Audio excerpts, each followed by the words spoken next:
Good morning বন্ধুরা, সকলে কেমন আছো? আশা করছি সকলে ভালো আছো। সাহাতিথি ডেলি ব্লগে সকলকে আরও একবার স্বাগত জানিয়ে আজকের নতুন ব্লগ আবার শুরু করছি। আজকের মর্নিংটা শুরু হয়েছে আমাদের বিছানার পরে। তো দেখতে পাচ্ছ মর্নিংয়ে সব উঠে আমরা কিন্তু হোটেলের ভেতরে রয়েছি, ঠিক আছে। আর এটা পার্ট 3 চলে এসেছে। তো আমরা যেহেতু দীঘায় গেছিলাম সেহেতু আমরা সবাই ফ্রেশ হয়ে নিয়ে আমরা সব রেডি হয়ে গেছি। এখন ব্রেকফাস্ট করব। তো ব্রেকফাস্ট করার পর তারপর আমরা যাব সমুদ্রের সৈকতে আর স্নান করব। তো সেটা তোমাদের সাথে অবশ্যই শেয়ার করব। তো তোমরা দেখতে থাকো। আর এখন মানে সমুদ্রের কাছে গিয়ে তোমাদের যে জাস্ট ভিউটা দেখাবো, এতটা সুন্দর ভিউ। কারণ রাত্রেবেলা তো এতটা সুন্দর দেখা যায় না, কিন্তু দিনের বেলা এতটা সুন্দর দেখা যায়। তো চলো ফার্স্ট আমরা ব্রেকফাস্ট করে নিই। তো সামনেই একটা হোটেল ছিল, এত সুন্দরই খাবার সেখানে, মানে তুলনা নেই কোনো, ঠিক আছে। তো সকালবেলা, এখন যদিও সকাল নয়, প্রায় 11:30 বেজে গেছে, সেই কারণে অন্য কিছু না, শুধুমাত্র ডিম টোস্ট আমরা খাবো, ডিম টোস্ট, ঠিক আছে। তো এই মেনু কার্ডটা তোমাদের দেখিয়ে দিলাম। তো দুটো ডিম টোস্ট নিয়েছি, দুটো কিন্তু বেশ বড় বড় ছিল, তোমরা খেয়ে শেষ করতে পারবে না, ঠিক আছে, অনেকটা বড়। তো দুই মেয়েকে দিয়েছিলাম, একটা একটা করে ওরা খেয়েছে, আর একটা পিস আমি আর আমার হাজব্যান্ড খেয়েছি। তো ওদের আগে দিয়েছিলাম, ওদের দিয়ে ওরা খেয়ে নিই, দেন তারপরে আমরা খাওয়া দাওয়া করবো আর কি। তো যাই হোক, ওরা ওদের মতন খাচ্ছে, আমাদেরও খিদে পেয়ে গেছিলো। এদিকে আমার হাজব্যান্ড দিক থেকে খাচ্ছিলো আর আমি এই দিক থেকে খাচ্ছিলাম, ঠিক আছে। তো চলো আমরা কিন্তু এখন চলে যাচ্ছি আমাদের সমুদ্রের দিকে। তো আমি আর আমার বড় মেয়ে পেছনের দিকে রয়েছি, আর আমার ছোটো মেয়ে আর আমার হাজব্যান্ড দিয়ে রয়েছে সামনের দিকে। তো প্রথমে বলছি, যারা আমার চ্যানেলটিতে এখন প্রথম ভিডিও সাবস্ক্রাইব করোনি, তারা অবশ্যই আমার চ্যানেলটি সাবস্ক্রাইব করে দেবে। আর এরকম নানা ধরনের ভিডিও তোমরা আমার ইয়েতে দেখতে পাবে, ঠিক আছে। তো সকলেই কিন্তু একটু সাপোর্ট করো। তো চলো আমরা কিন্তু চলে এসেছি সমুদ্র সৈকতে। তো সমুদ্রের সামনে একেবারে যাইনি আমি। তো দেখো এতটা সুন্দর লাগছে, জাস্ট ওয়াও লাগছে, ঠিক আছে। তো দেখতে থাকো, চলো আমিও তোমাদের সাথে অনেক কিছু শেয়ার করতে চলেছি। তো চলো দেখতে থাকো, তোমাদের কেমন লাগলো অবশ্যই কিন্তু কমেন্ট করে জানাবে। চলো দেখতে থাকো। এখানে সরে আয়, কিচ্ছু হবে না। আর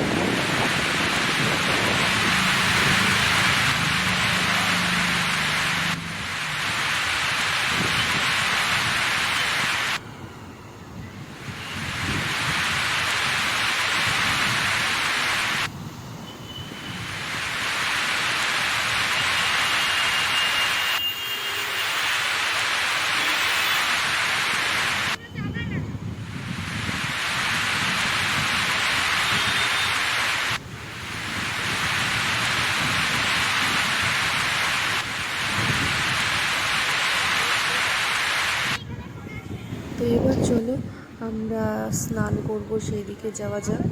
তো এই সাইডটা ছিল এখন মানে ডেঞ্জার থেকে বাইরে। তো এখানে সকলে কিন্তু খুব এনজয় করে সামনের দিকে বসেছিল, জলের দিকে। আর দেখো মানে এখানে কিছু কিছু জায়গায় ছাতা দিয়ে মানে দোকানদাররা রয়েছে, কারণ প্রচণ্ড রোদ ছিল, ঠিক আছে। তো আমার তো জাস্ট অসাম লাগছিল, জাস্ট দারুণ লাগছিল। তো তোমরা এখনও যারা যাওনি অবশ্যই যেতে পারো, খুবই সুন্দর জায়গা, ঠিক আছে। জাস্ট সারাদিন মনে হবে যে আমি ওই সারা সকাল থেকে রাত পর্যন্ত ওই ঢেউটাই দেখে যাই। আমার তো এতটা ভালো লাগছিলো তোমরা ভাবতে পারবে না। আর আমি ফার্স্ট গেছি, যদি কখনো আবার সুযোগ হয় অবশ্যই আবার যাব। তো দেখতেই পাচ্ছ যে সকলে কীরকম এনজয় করছে এখানে সামনে, জলের সামনে বসে। তো আমরাও কিন্তু একটু পরেই নেমে পড়ব, যদিও এখন একটু ডেঞ্জার আছে, তো সেই কারণে। আর এখানে কিন্তু গার্ডেরা থাকে, ঠিক আছে, এখানে গার্ডেরা থাকে অল টাইম, যাতে কারো কোনো অসুবিধা না হয়। অসুবিধা হলে তারা কিন্তু বোট নিয়ে নেমে পড়ে, ঠিক আছে। তো যদিও মানে কেউ নামে না সহসায়, তো তবুও ওরা আর কি সকলকে আর কি ইয়ে করতে থাকে। তো দেখো আমি এদিকে দাঁড়িয়ে আছি, দাঁড়িয়ে একটুখানি জাস্ট এই ভিউটা নিচ্ছিলাম, ক্যামেরা বন্দি করছিলাম, তোমাদের সাথে শেয়ার করবো তাই। আর এই যে দেখো আমার ছোট মেয়ে, দেখো ওর ওর বাবার সাথে ও কিন্তু জলে অলরেডি নেমে পড়েছে, কিন্তু ওর কোনো ভয় ছিল না, ঠিক আছে। আর এদিকে আমার বড় মেয়ে ছিল, বড় মেয়ে কিন্তু মানে এই সাইডে দাঁড়িয়েছিল, কারণ কি ওর এতটা ভয় পাচ্ছে ঢেউ দেখে, ও জলের মধ্যেই যায়নি, ওর নামতেই ওকে নামাতে পারেনি, ঠিক আছে। মানে ও যে এনজয়টা করবে সেটাও করতে পারিনি। এবার আমি একটুখানি যেহেতু ভিউটা নিচ্ছিলাম, ভিডিও করছিলাম, সেখানে আমি একটু এদিকে বসেছিলাম, বসে আমি ভিডিওটা করছিলাম এদিকে। আর আমার মেয়ে আর মেয়ের বাবা কী করছে, পুরো স্রোতের যে ইয়েটা ওটা ওরা এনজয় করছে। আর এই যে দেখো এই সাইডে কিন্তু আমার বড় মেয়ে, তো ওকে বলেছিলাম ও একদমই নামেনি। কত ছোট্ট ছোটো বাচ্চারা এতে তাদের মা বাবা সাথে নেমেছে, অথচ আমার বড় মেয়ে নামেনি। দেখো ভয়তেও দাঁড়িয়ে আছে, ও বসবেও না। ওকে বলেছিলাম যে তুই বস, আমার কাছে বস, কিন্তু ও কিন্তু বসেনি, ঠিক আছে। যাই হোক, লাস্টে আমরা কী করেছি, আমরা সকলেই স্নান করেছি, ও কিন্তু দাঁড়িয়েছিল ওপরেই। তা আমরা কী করেছি, ওকে ফোনটা দিয়ে ও যাতে ভিডিওটা করতে পারে সেই জন্য দেখো কতটা ভয় পাচ্ছে, অনেকটাই ভয় পাচ্ছে। চলো আমাদের এনজয়টা তোমরাও এনজয় করো। আর তোমাদের কাছে কেমন লাগলো অবশ্যই কিন্তু কমেন্ট করে জানিও।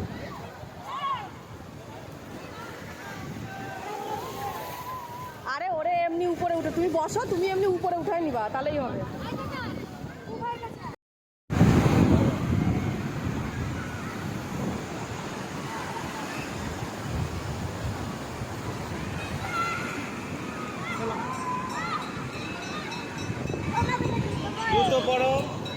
তো আমাদের কিন্তু স্নান হয়ে গেছে, আর আমার ছোটো মেয়ের ড্রেসটা আমি চেঞ্জ করে দিয়েছি। ড্রেসটা নিয়ে গেছিলাম কারণ ওর ঠান্ডা লেগে যাবে সেই জন্য। আর আমি তোয়ালেটা গায়ে দিয়ে চলে যাচ্ছি, এখন যাব রুমে। আর যদিও তোমরা সকলে জানো যে এখানকার জল খুবই মানে নোনতা, তো রুমে গিয়ে কিন্তু আবার স্নান করতে হবে।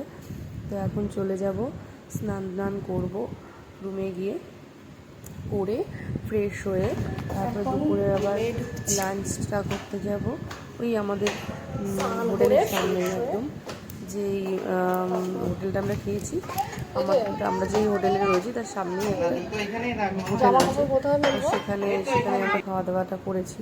তো যাই হোক, ফ্রেশ হয়েছি, রুমে এসে ফ্রেশ হয়ে এখন বেরোবো। বেরিয়ে কিন্তু খেয়ে দিয়ে এসে একটুখানি রেস্ট করব, রেস্ট করার পরে দেন তারপরে চলে যাব বিকালে একটু ঘুরতে। তো চলো এখন কিন্তু আমরা খেতে চলে যাচ্ছি, ঠিক আছে।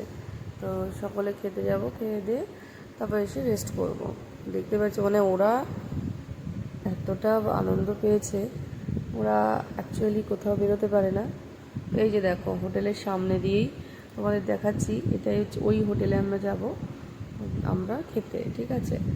আর সত্যি এত সুন্দর খাবার দাবার, রান্না বান্না এত সুন্দর, তোমরা না করে বুঝতে পারবে না, ঠিক আছে। চলো আমরা এখানে একটু দাঁড়িয়ে দেখে নিচ্ছি কী আছে না আছে। অলরেডি অনেক লোকজন খেতে শুরু করে দিয়েছে, আর আমরাও এখন খাওয়া দাওয়া করবো। চলো, সিটটা ছিল না, ওখানে ভর্তি ছিল। দেন তারপরে আমরা বসে পড়লাম, বসে পড়ার পরে আমাদের কিন্তু এখন খাবার দাবার দিয়ে দিয়েছে। দেখো একটা আছে ঝুড়ি ঝুড়ি আলু ভাজা, আর একটা আছে মাছের মাথা দিয়ে একটা তরকারি মতন, এতটা টেস্টি তোমরা ভাবতে পারবে না। তো আর একটা দেখো ভাতটাও বেশ পরিমাণ মতন ভালোই দিয়েছে, আর যাচাইটা আছে, তরকারিও চাইলে যাচাই পাবে। আমরা চিকেন ভাত নিয়েছিলাম। তো দেখো এটা হচ্ছে আলু পোস্ত, এটা আলু পোস্ত খুবই সুস্বাদু। আর এই যে হচ্ছে চিকেন চলে এসেছে, দেখো চিকেনের পিসগুলো দেখো, জাস্ট ওয়াও, মানে অনেকটা বড় বড় পিস, ঠিক আছে। তোমরা যদি আসো এই হোটেলে আসতে পারো, হোটেলের তরকারিটা দেখো ভালো হয়েছে না, দিয়ে দিয়েছি, একটু জুম করে দেখালে ভালো হতো, কিন্তু তোমরা দেখতে পারো। যাই হোক, আমার আলু পোস্ত দিয়ে এত সুন্দর খেয়েছে ভাবতে পারবে না। দেখো আমি আরও পরে কি করেছিলাম, মানে ওই দিদির কাছ থেকে আরও একটুখানি আলু পোস্ত চেয়ে নিয়েছি আর লেবু দিয়ে খেয়ে নিয়েছি। এদিকে আমিও খেয়ে নিচ্ছি, আমার ছোটো মেয়েকেও খাওয়াচ্ছি। তো জাস্ট ওয়াও ছিল। এবার আমি আমার বরকেও একটুখানি জিজ্ঞাসা করে নিই যে তার খাবারটা কেমন টেস্ট লেগেছে। তো দেখো এই যে মাংস দিয়ে খাচ্ছেন, তো দেখো দেখাচ্ছে মাংসের পিসগুলো অনেকটা বড় বড়, ঠিক আছে, অনেকটা বড় বড় ছিল। চলো পরে আবার দেখা হচ্ছে।